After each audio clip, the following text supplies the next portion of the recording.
मेहमान जी, हम लखनऊ पहुंच गए बानी। आज प्रदेश अध्यक्ष जी से मीटिंग होखे वाला बा हमार। अरे घर पर सब ठीक बानू? भैया जी हम है नहीं यहाँ, रहुआ यहाँ के चिंता मत करी। रहुआ तो बस वहाँ अध्यक्ष से ये बार एकदम पक्का वाला मतलब वादा लेके आई।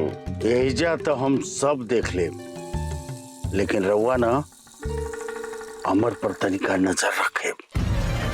वो अंदर से ना बहुत हिल गल बा, कहीं कुछ ऐसन उसन कदम ना उठा ले।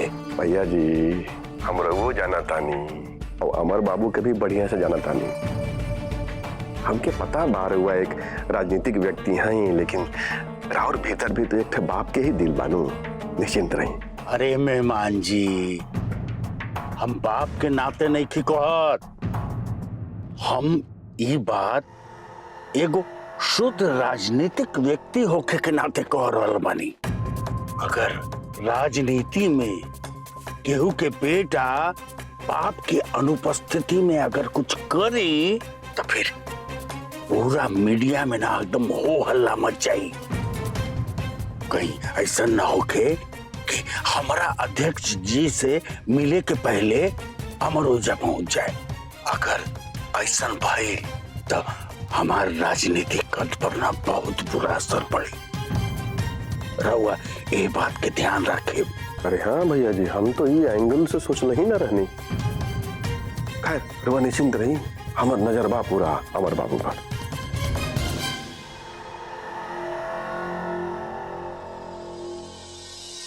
कन्या नु ये घर के तहस नहस करके छोड़ दी। हमारे बेटा के अपना माया जाल में फंसाओ जाती है और फंस जाता। ये चक्कर में ना वो अपने बात से बगावत कर रहा है। रघुआ एकदम ठीक कहता नहीं भाजी, लेकिन अब का करब, ऐसा ही होखेला। जब कभी भी कहीं भी कोनो छोट मोट परिवार के सुंदर लड़की के कोनो बड़ परिवार में बियाह होखेला नु तो उ लड़की के ना एक ही टारगेट होखेला कि कैसू करके अपन पति के अपन बस में करी और पूरे घर के नचावत रही। उहे हो रहल बा। लेकिन भौजी तू भले पूरा गंगापुर के प्रधान बाड़ी, लेकिन ये घर के प्रधान मुखिया रहुआ है ना।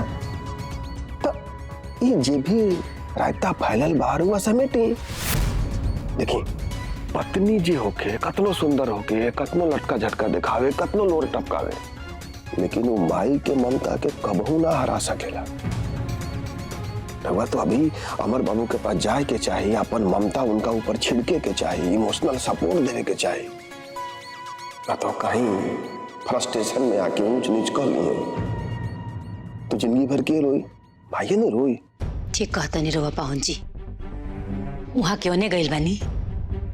कहीं कन्या इजा कोनो दूसर मत झमेला लगा दे। वही ना, कहीं ओकरा वजह से ओइजा वहां के दिक्कत होके।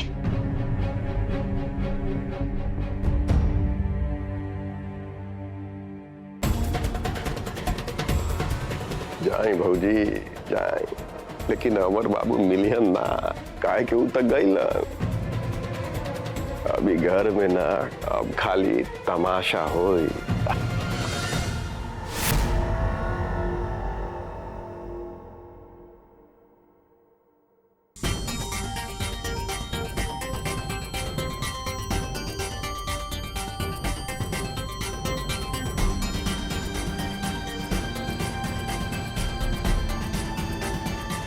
पता न पीहू के पापा कहाँ चल गईलन हा।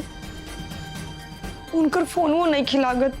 आखिर ऐसा कौन जरूरी काम पड़ गई कि हमरा के बिना बतावले यहाँ से चल गईलन। अमर अमर ला है। अम्मा जी वहाँ के एजे नहीं की। ऐसा नहीं की मतलब अमर कहाँ चल गई? पता नहीं अम्मा जी कहाँ चल गईलन हा, और उनके फोन वो नहीं खिलागत।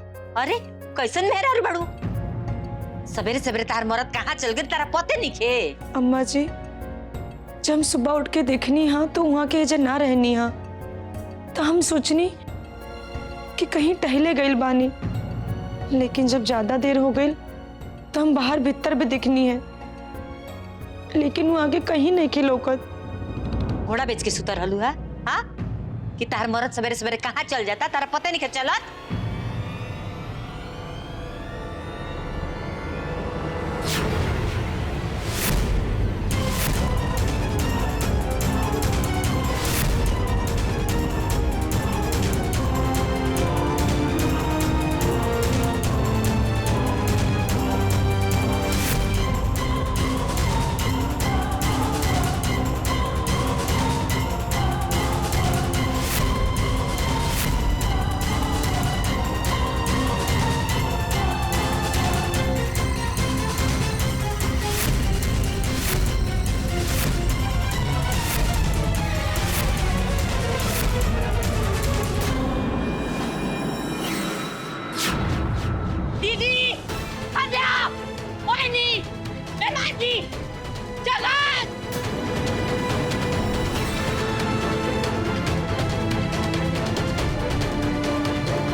गई माई, अब का ही नया ड्रामा कर देली।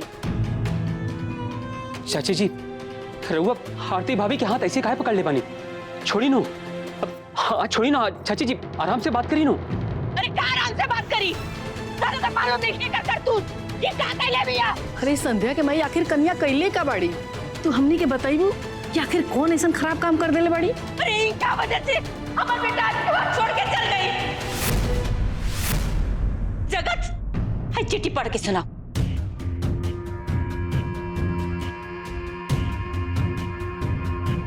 कालू रात खाए से पहले जवन हम माई के संग सलूक कैनी हा, फिर खाना खाए के समय जवन बोलनी वहाँ से हमरा अपना पर ही खुद बहुत शर्म आवत बा। हम रात भर यह सोचत रहनी हा कि हम आखिर काहे ऐसन कहनी। हम तो हमेशा माई बाबूजी के संग ही खड़ा रहत रहनी हा, उनकरे बात मानत रहनी हा। फिर ऐसन का हो गई कि हमरा अंदर अतना बदलाव आ गइल बा। फिर बहुत सोचला पर पता चलल कि ई सब तहरा बात में अइला की वजह से ही भइल बा। आरती,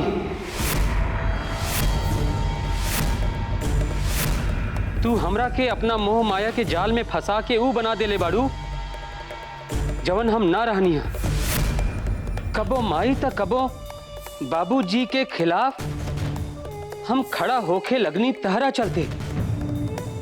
हमरा के पाल पोस के ऐसन कैलन और जब उनकर सहारा बने के समय आयल तो हम उनकरा खिलाफ खड़ा हो गई नी। आजू ऊ हमार दुश्मन नजर आवत बाड़न लोग। उन्हीं लोग के नजर में हम दोषी बानी, लेकिन हमरा नजर में तू दोषी बाड़ू। हमरा के ऐसन बनावे खातिर अपराध एह तह में तहार बा, लेकिन हम खुद के सजा देत बानी काहे से कि हम तहरा के समझ ना पाईनी और तू हमरा के परिवार के नजर में अतना नीचे गिरा देले बाड़ू कि आज हम नजर मिलावे के हिम्मत नहीं कर पावत। जब हम माई बाबूजी से नजर ही नहीं मिला सकत, उनकर इज्जत ही नहीं कर सकत, तब फिर ई घर में रहल हमरा खातिर बहुत बड़ गुनाह बा। और लोग भी संगे हम जैसन व्यवहार कैनी है वो हमरा के ना करे के चाहत रहे। सब हमरा से दुखी बा और यही गुनाह के सजा खुद के देवे खातिर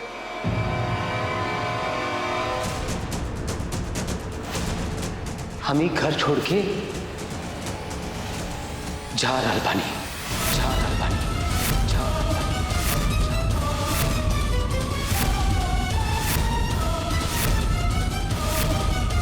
अम्मा जी, पीहू के पापा तो हमरा से कभी ना कहलन कि हम उनके अपन मुंह माँ के जाल में फंसा के अनुचित काम करवावत बानी। ना कैले रहलू हा, तब एनु हमार बेटा घर छोड़ के आज गइला। बताओ, हमार बेटा घर छोड़ के काहे गई? अरे हमरा ना मालूम रहला। अमर के बाबूजी एगो बीच कन्या से बियाह कैले बड़ा हमार बेटा के। अरे तू मेरे छाना गइलू। आ गइलू। अब तारा ये घर में जान मन करे कारा। हमार बेटा तो घर छोड़ के चली गई।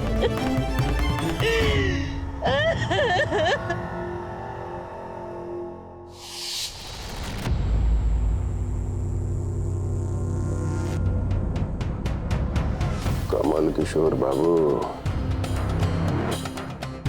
आज समय आ गइल बा तहार आदर्श पुरुष परम आदरणीय मिस्टर नटवर लाल जी वाला हुनर दिखावे के।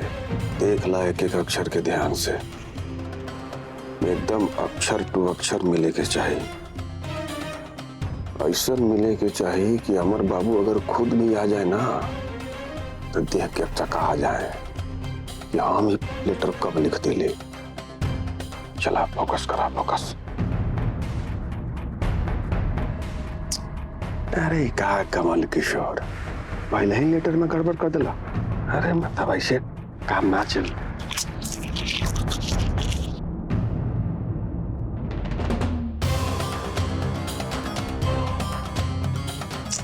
का कमल किशोर,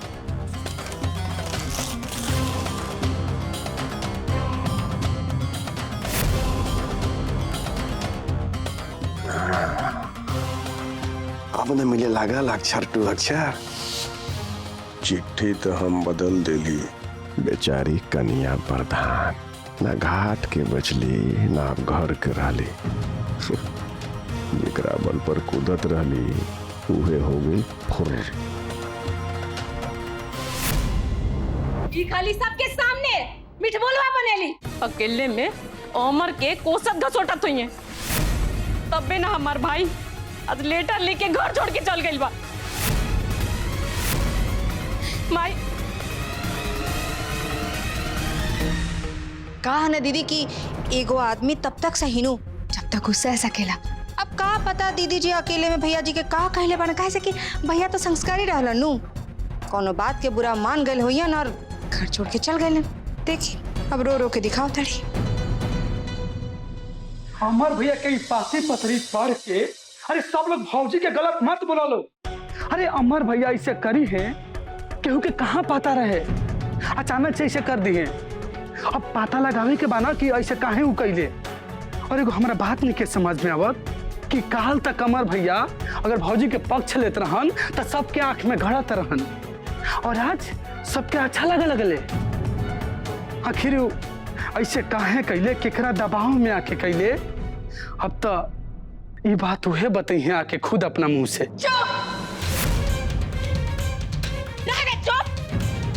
गरम दूध लेकर फपलाई में थे।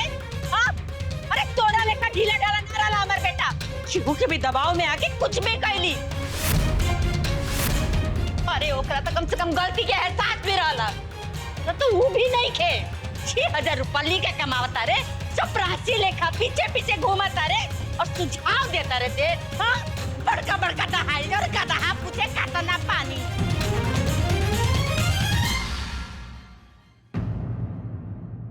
चाचा जी रउआ जवन कुछ भी कहल बानी नु बिल्कुल ठीक कहल बानी। रंजन छोट बाड़न तो रंजन के कुछ भी बोले से पहले अच्छा से सोच समझ लेवे के चाहिए। लेकिन चाचा जी को बात बताई नु, यह बात तो ठीक बानू कि जब तक कुल सच्चाई सामने नहीं खे आजाद तब तक आरती भाभी के साथ ये व्यवहार करल ये तो ठीक नहीं खे नु।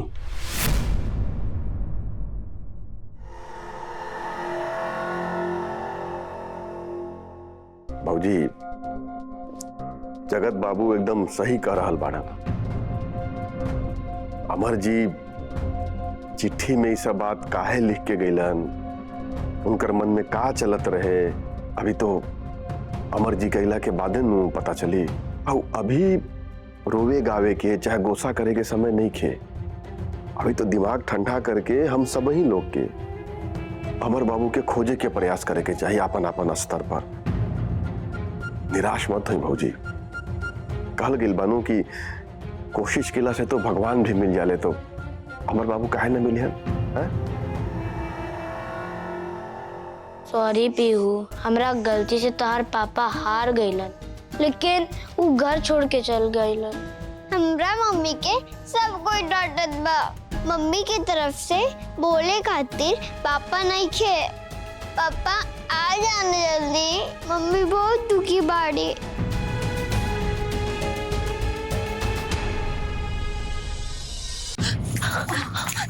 कन्या ऐसे काहे लड़खड़ा रहल बड़ू? अम्मा जी आज पहले दिन हमार कदम लड़खड़ा रहा बा, लेकिन अब तो लागत बा कि शायद कब्बो हमार कदम सही ना पड़ी। काश बढ़ के अम्मा जी, काश हमें पढ़ पाती। जवन कुछ भी पीहू के पापा लिख के गई बाड़, कम से कम हम पढ़ के ही तो समझ पाती कि उनकर मन में हमरा खातिर का द्वेष बा। अगर हमरा तन को अंदाजा रहे कि पीहू के पापा ये तारी हमरा के छोड़ के चल जाइए तो हम कुछ हो करते, लेकिन उनकरा के जाए ना देती। हमरा कैसे बेसहारा छोड़ के चल गई लनू। देखा कन्या, अमर जब तक रहलन तारा संगे रहलन, और आज अगर वो गई बाड़न ना तो सिर्फ और सिर्फ तार भलाई खातिर गई बाड़न। तारा हर दुख सुख में अमर तारा साथे खड़ा रहलन, और ये चिट्ठी के बात पर तो उनका पे शक करता। अरे अमर तारा बारे में ऐसा नहीं खन बोल सकत, कुछ बुराई नहीं खन कर सकता। और अगर इस सब चिट्ठी में अमर लिखले बाड़े ना ते में जरूर कोनो ना कोनो बात छुपल बाटे जे ना तारा दिखाई देता ना हमरा दिखाई दे रहल बा। और किशन भगवान भी कहले बाड़न ना कि जौन चीज आंख से कबो कबो दिखाई देवेला ना वो सच ना होला, और जौन ना दिखाई देवेला वही सच होला। ऐसे कन्या तू इस चिट्ठी में लिखल बात के चलते ना तू ऐसन वैसन नीच ऊंच विचार मत लावा।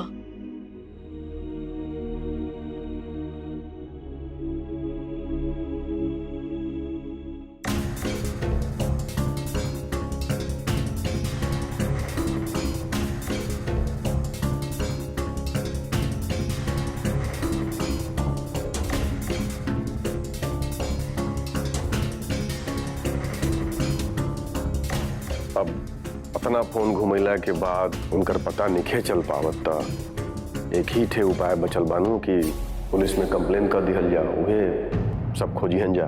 ना मेहमान जी, पुलिस में रिपोर्ट नहीं के करावे के। एगो तो घर में मालिक नहीं की, ऊपर से हमार बेटा गायब बा।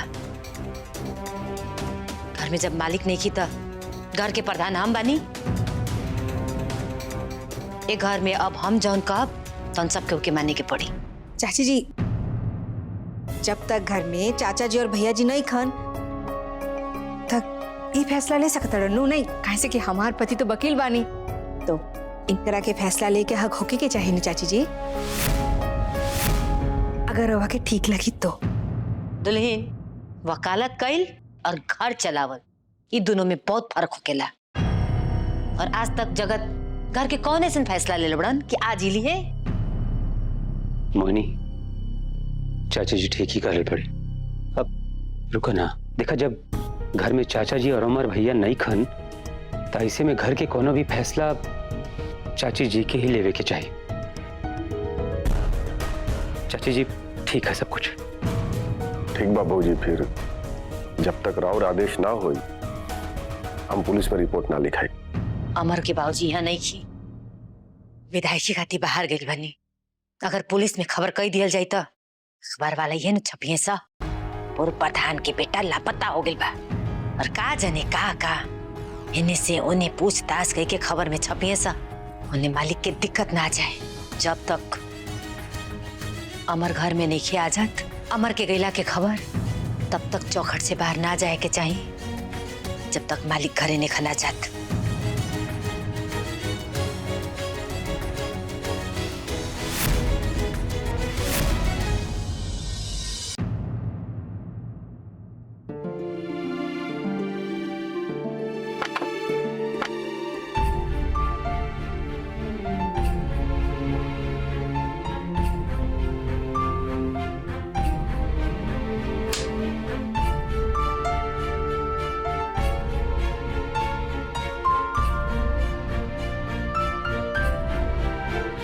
बड़की अम्मा जी, पीहू के पापा अपने संगे 3 गो कुर्ता, 2 गो जींस और 2 जोड़ी जूता भी लेके गए बानी। मोबाइल के चार्जर और जो सेंट लगावत रहनी है नु, वो सेंट भी लेके गए बानी बड़की अम्मा जी। और उनके लगे एगो छोट डायरी भी रहे, वो भी अपने संग ले गई।